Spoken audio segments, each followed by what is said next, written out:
जय हिंद दोस्तों।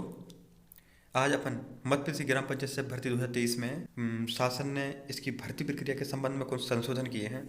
उन संशोधन के बारे में जानेंगे कि क्या क्या संशोधन किए हैं।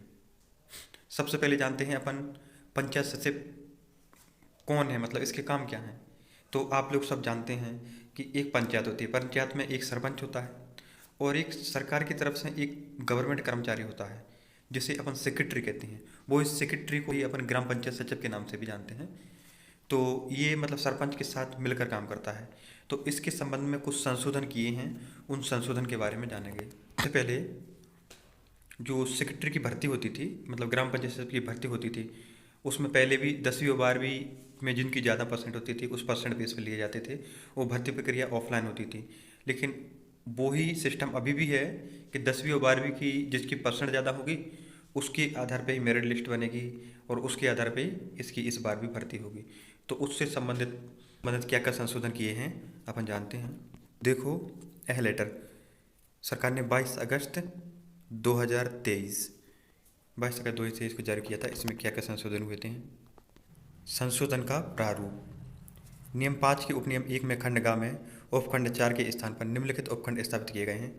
रिक्त पदों की पूर्ति की प्रक्रिया ऑनलाइन होगी। कैसी होगी?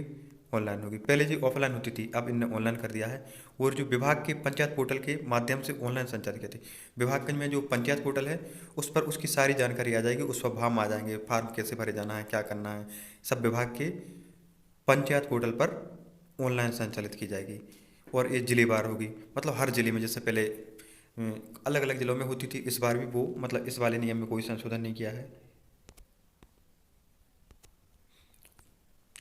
सबसे पहले का में क्या बोला है? प्रक्रिया ऑनलाइन होगी तथा आवेदन प्रस्तुत करने के लिए विस्तृत प्रक्रिया और निर्देश पृथक जारी किए जाएंगे। ऑनलाइन के सिवाय किसी अन्य प्रकार से फार्म स्वीकार नहीं किया जाएगा। दूसरा खा में क्या बोला है? स्थानीय निवासी होना चाहिए। मतदाता सूची में विज्ञापन वर्ष की प्रथम जनवरी से अनिवार्य रूप से रजिस्टर्ड होना चाहिए, मतलब उसका मूल निवासी होना चाहिए। और अपनी मतदाता सूची में भी 1 जनवरी से उसमें रजिस्टर्ड होना चाहिए। ग्राम पंचायत सचिव की ऑनलाइन प्राप्त आवेदनों की जांच के पश्चात जो अपने 10th-12th की मार्कशीट की प्राप्त अंकों की प्रतिशतता के आधार पर मेरिट तैयार की जाएगी। और इस प्रकार सूची को जिले पंचायत की सूचना पटल तथा विभाग की वेबसाइट पर प्रदर्शित की जाएगी। समान अंक होने पर जिसकी उम्र अधिक हो उसकी प्राथमिकता दी जाएगी। मतलब सीधी सी बात इसमें यह है कि पहले जो ऑफलाइन प्रक्रिया होती थी अब वो पूरी ऑनलाइन कर दी है। वो जो विभाग का पोर्टल है पंचायत दर्पण पोर्टल, उस पर समस्त जानकारी उसके माध्यम से फार्म भरे जाएंगे, जिलेवाई होगा। इसके लिए उसकी मतदाता सूची में अपना नाम होना चाहिए। यदि दो लोगों के अंक समान आ गए तो जिसकी उम्र ज़्यादा होगी उसको प्राथमिकता दी जाएगी। तो दोस्तों, ये ग्राम पंचायत सचिव है, ये एक अच्छी पोस्ट है क्योंकि पहले इसमें वेतन 9,000 ही था। लेकिन अभी 1 महीना पहले मामा ने घोषणा की है, शिवराज सिंह चौहान ने घोषणा की है कि इसका वेतन भी 18,000 कर दिया। इसकी समस्त सेवाएं 7वां वेतन आयोग लागू करने की है। तो एक अच्छा दोस्तों जो तैयारी कर रहे हैं और जिनकी परसेंट अच्छी है तो वो इसमें अवश्य फार्म डालें। क्योंकि पहले देखो, तैयारी करते करते यदि एक अपन को जॉब मिल जाए तो वो बहुत अच्छा रहता है। मतलब इससे अपन पे एक पैसों का लोड भी नहीं रहता और इसके अलावा अपन एक काम भी करते रहो और साथ में तैयारी भी करते रहो।